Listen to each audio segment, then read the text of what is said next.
Hey, everybody, I'm Dr. John Meese. Welcome to this episode of the W Production Podcast. I'm here with one of TTI's newest coaches, Burt Arthur. Hey, Burt, how you doing?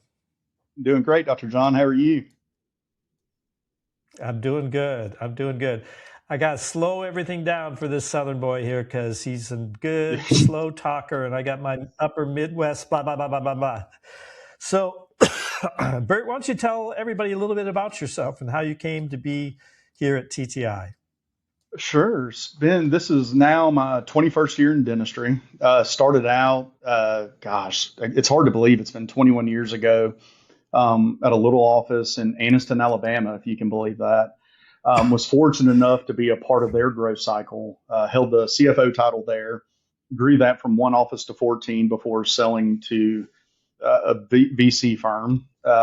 Spent the next couple of years in the Southeast, jumping from a few different DSOs as they were scaling up, held the COO title, CFO title, and then really just kind of got tired of the grind of that. It's exciting when it's exciting. It's not when it's not. And so got into, about going on 6 years ago, got into healthcare real estate. Wanted to keep my knowledge base of what I've learned in the dental space and really help doctors secure their locations, whether it's an expansion, whether it's a lease, whether it's a purchase, even dabbled a little bit in the practice transition side and did some coaching on the side as well. Just that naturally flowed from those transactions, but then realized I need a team. It's fun to do it. It's exciting, but there's a lot of structure that has to go into, if you're coaching and trying to do something correct, structure wins. And that's something that I knew I lacked. And when I saw Dr. Meese, I went through some of your programs, saw the opportunity and said, hey, this may be somewhere I want to be. Great people here, great leadership, and I'm happy to be here. Well, Burt, we're excited to have you. We're excited to have another really deeply experienced dental person. We're talking about decades, and you've had different roles and been in different practices and seen a lot of different things. So we're super excited to have your experience.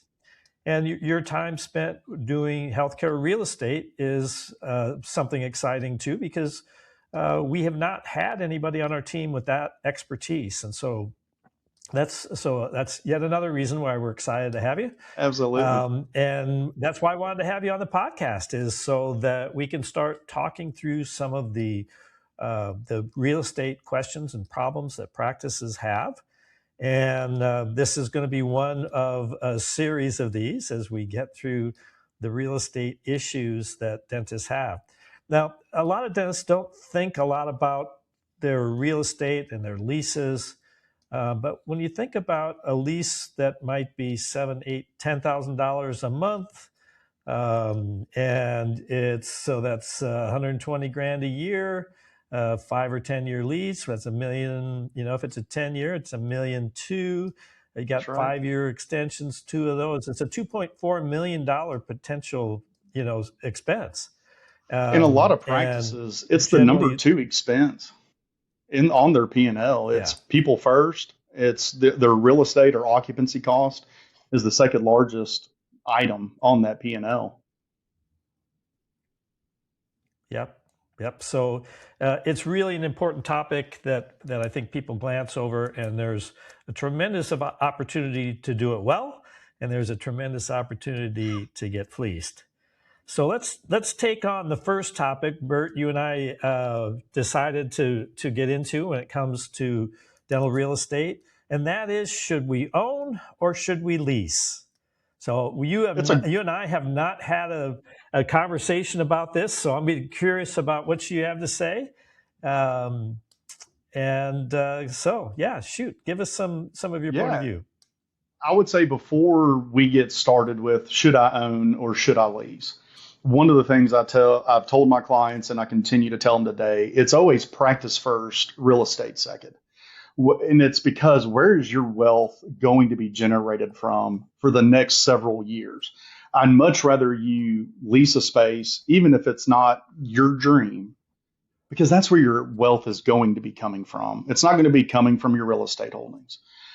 So first and foremost, it's practice first, real estate second. Having said that, a lot of this depends on what your structure is. One of the first questions that we start diving into when I'm meeting with a new client, whether it is a first time practice owner that's looking to go out on their own, or if it's a shop that they're wanting to expand, it's what do you want to get out of this? What does the end look like for you? And that kind of takes some people back because they're not, what is a real estate guy doing talking about what my 10-year goal is or my exit strategy? But that starts to set the tone. If you're telling me this is where you want to live, you want to operate, this is your dream space, then let's talk about ownership. If you're telling me, hey, I want to have 15 locations, 5 locations, we're going to approach that a little bit differently. And so the easy answer to should I purchase or should I lease, my answer is I don't know until we start answering a lot of those questions. Yeah. Yeah, no, I love that thought process, Bert, and I agree with you 100% on that. And that is, what are you trying to accomplish? Because if you're trying to accomplish, multiple locations, then you probably don't want to have your capital tied up in real estate. You want to have it available for practice, for additional practices. But if you're going to be the traditional dentist that has one practice and you want to build your dream shop and you do it all the time, completely agree. Owning is probably a better idea. Yep. And so when I get approached by a client, one of the easiest ways to dictate whether you lease or purchase, we do a lease and a purchase analysis. You tell me kind of where you want to be, what the market is, and a lot of this is driven by the market. You come down to the Gulf Coast. I know this area exceptionally well. We're going to take what we can get. If we identify an area, whether you want to lease or own, because it's such a tight market, we're going to strike when the iron's hot. But what we also do during that process is do a lease versus purchase. We're going to try to find a couple options for you to lease. We're going to try to find 1 or 2 options for you to purchase, and we're going to put it on a spreadsheet. And we're going to see the difference in cash flow, what the taxability is. We're going to share that with our CPAs, our financial advisors, because they're going to know a lot more about your practice than I am as a real estate agent. I know what you've told me. I know what the bank has approved you for, but I don't know the ins and outs of your life. And that's why I try to work any deal that I work on the real estate side. I'm trying to work with the bank and I'm trying to work with the CPA just as much as I'm working with the doctor, because I want to set them up for success. And so when you're going out, whoever you use, and I would tell you, Dr. John, one of the biggest mistakes I see a lot of doctors do is they think my buddy's done this, I can do this, or hey, I've watched some YouTube videos, I've read some books. Now we've got this fantastic tool of AI.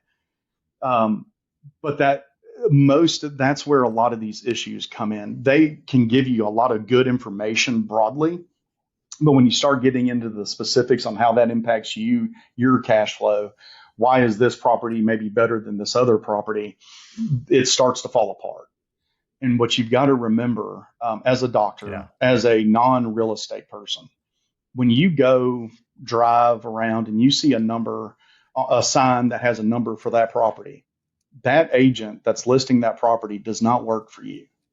That agent is working for the landlord.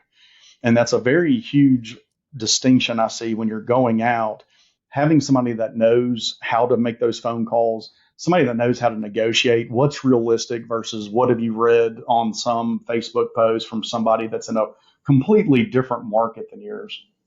And so as we're going around the lease versus purchase, let's find some options for you. Let's put it on paper, and then let's start making the decision from there. Yeah, totally agree. One of the things that I've seen dentists stumble on is falling in love with a particular location without understanding the business side of the decision. That's right. And does what it's going to cost to to lease it, to renovate it, to run it, to maintain it. Is that going to fit into a reasonable amount as far as a business expense? Hmm. Well, dentistry's stressful enough, I would say. I'm not a clinician, never done, but just talking to dentists over the course of my career, it's not the easiest lifestyle. It's hard work. It's stressful. On top of that, you're adding in the functions of a CEO. You're the HR person. You're the marketing person. You've got your hands in all this, and it's frankly, do you have enough time to go out, do the research, find out what market is, find out how to negotiate, find out what's available from the landlord? And the answer typically is no. And when I'm talking to a doctor, I'm saying, look, whether you use me or another agent, my question to you is, how much do you produce an hour? And, they'll tell me whatever that number is. And it's okay, multiply that by 30. And if I can't save you that much time just in letting me do this for you, then you can get rid of me. But I think I don't want to say, I want the doctor to be involved. I want to educate them. The way I view a real estate agent is I'm a curator of information. At the end of the day, I can make it sound very fancy and this big convoluted thing. My job is to take the information that's out there, distill it down to actionable items. So when we're in negotiations, we're talking to the bank, we're talking to the GCs, what information is relevant versus whatever else noise is out there. Yeah, it really helps to have a professional on your side when you're going through decisions like this. And so when it comes time to, you've got a handful of options. What is kind of some of the items on the decision tree, that tip you one way or another when you have a couple of options? Certainly, Yeah. lease amount and terms is certainly going to be one, but what are some other things? I think, well, a lot of it's going to be, what type of dentistry do you want to do? I can tell you, I was just talking about it on a convention floor. I had a client that she wanted to be $1 million doctor, which she had the skill set for. She wanted to do implants and crown and bridge. And she had the opportunity, and it was a great deal, frankly, except when you start pulling the demographics, you realize it's not the type of dentistry she wanted to do isn't going to be delivered in that market. Nothing wrong with it. She could still be $1 million doctor, but it's not going to be doing the procedures she wants. So that all should be coming in right there. Two, it's expandability. I don't know if that's a real word or not, but I like to say it. In Alabama, we can do that. No, we can make stuff up. It's a useful word. It's a useful word. Maybe we should coin that. But it's when you're starting out, especially as a fresh owner, whether you've been an associate for 2 years, 10 years, we're going to start with something that we can hopefully grow into for a period of time, which goes into the term and whatnot. But it's the square footage. Parking is another huge thing I think a lot of doctors overlook. Yes. Because I can't be in a typical office space. We're not CPAs where people are going to come. It's going to be office staff. We might have a visitor or two, and then parking's not that big of a deal. At a dental office, we've got how many bodies coming and going every 30 minutes to an hour. And so don't overlook that. And there are deals that we've not done. Building is beautiful. It's the perfect square footage. It's the right price. We just don't have enough parking. Because as you're growing, again, it may be great the first year. You get into year 3, 4, and 5 when you've established yourself and you continue to grow. If you can't find a parking space, people will go right down the street. Those are kind of the bigger things. If we got very, very difficult to fix. It is. And it's either you got the space to do it or you don't.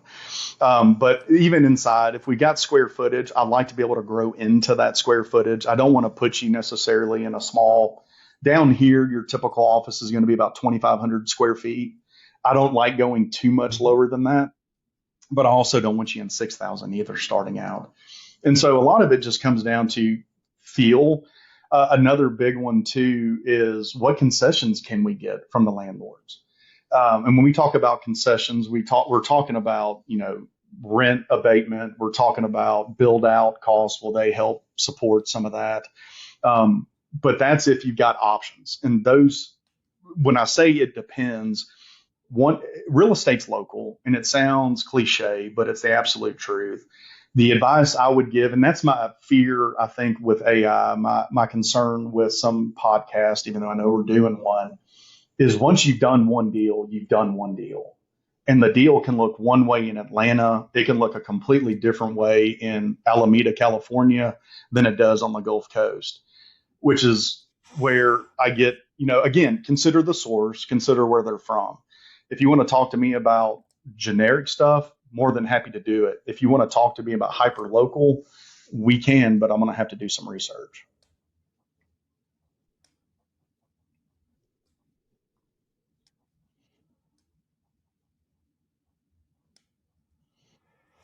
The it's an interesting thing the way people are using AI.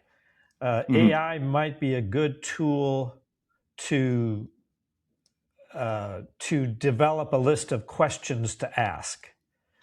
But it's a 100%. terrible tool for getting answers, and it's getting worse because as it gathers more information, right? They started out getting maybe the best information, and now they just want the most Mm-hmm. information, which dumbs down everything. It's A bad hundred and percent. getting worse. So And one so one of the it's things a useful too, tool in brainstorming or developing questions, but otherwise not so useful. I agree. And on top of that, what I've noticed is it doesn't have access to paywalls. So if it's got public information, it can pull that. But if you're trying to get into any of the listing databases that we use, it doesn't have access to it. And so it kind of starts to, even the clients that I've used, when I say, hey, here's what market is, and they're like, well, here's what Grok said, or here's what Chat GPT said, you start looking at the sources and you realize, okay, it's pulling from office space, not what's actually inside a commercial real estate listing service. And so there's like you said, I like it from a overview standpoint. I like being able to say, okay, if I'm looking in this area, what are some questions I should be asking? If you're trying to get into real information, it gets a little scattered. And that even goes into when you're Yeah. offering to purchase a product or a building, or you're trying to lease a building. Those brokers know if you're using ChatGPT to write a letter of intent. I've seen it several times myself. You can tell the bias that's in there. Again, reasonableness for the market, and you're just like, okay, this guy's not serious. Um, and so that's something I think it could hurt the credibility of the negotiation, is what I'm trying to say. It'd be like me going in and trying to talk to, acting like I'm an attorney because I've got all this Chat GPT on the side. That attorney's going to know within about 2 minutes of a conversation, I'm not licensed. Yep. And so you look amateurish, Mm-hmm. and landlords and sellers both love amateurs, right? Because they 100%. know they can, uh, you know, take advantage. They know they're going to be more sophisticated than the person they're dealing with, and they are going to, uh, of course, try to get the absolute best deal for them that they can. And often that That's means right. not as good an idea, not as good of a situation for the leaser or buyer. Well, and there's nothing wrong with that. I want to be very clear that, it's easy to set up a side of, oh, they're just mean and angry. No, that's what they're there to do. They are in the business of leasing space or selling space. Having somebody Yeah. that knows that conversation, I can tell the verbiage I use. If I've got a doctor that maybe, they don't know if they want to have an agent for them, and it's, again, I go back to, I've read the book, I've got some buddies, and I'm like, okay, that's fine. And I said, I've been in dentistry, 20 years, 21 years. On the way over here, funny enough, I've had a really big interest in implants, and I've read a few books about it, and I've actually watched all the videos from start to finish. And I feel very confident that right now, based on what you just said, I should be able to do an implant. especially if it's got a surgical stent there. God, I can pop that. You're going to let me do it? No, okay. So you're about to go against somebody that's done hundreds of these transactions, and you think because you've read a book or you've watched, a Yep. couple, real estate flip shows that, and it's just it's a different beast. Yeah. So, a couple of big lessons from our podcast today. Number one is the rent to own decision really depends on your strategy, and you have to figure out the strategy and your long term goals before you make that decision. Second thing is when you go into this, if you're buying or leasing, you want to make sure that you have a qualified professional on your side. We have some real estate groups that we recommend that we think are absolutely fantastic at what they do, but this is not something to go into unprepared and without professional help, because as we mentioned, it can be a multi-million-dollar decision, and a mistake can go, easily 10, 12, 15% higher than it needs to be. So those are the big lessons. So Burt, thanks for being on this episode of the W Yes, Production sir. Podcast, and we'll see you all later. There'll be more podcasts on real estate with Burt, and we look forward to seeing you on one. Thanks, everybody.